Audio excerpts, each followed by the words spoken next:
My name's Will Dallimore and I am an apprentice millwright with Sun Peaks Lift Maintenance. Pretty sure I've worked with this resort since 2011, but I've been with lift maintenance for the past 5 years. We get up nice and early before anybody else has had their breakfast, get out and make sure we turn the lifts on, make sure we do all our checks, make sure they're nice and safe and everything works correctly for the day. 2 o'clock I turn up and do the evening shift, and I do all the night shift maintenance as well.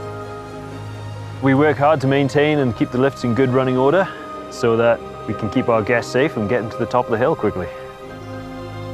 My favourite part about the Runstone Burfield is you got some of the steepest terrain, some of the longest terrain, and it's the most challenging. It's the original. You got 360 degrees direction you can actually go from here.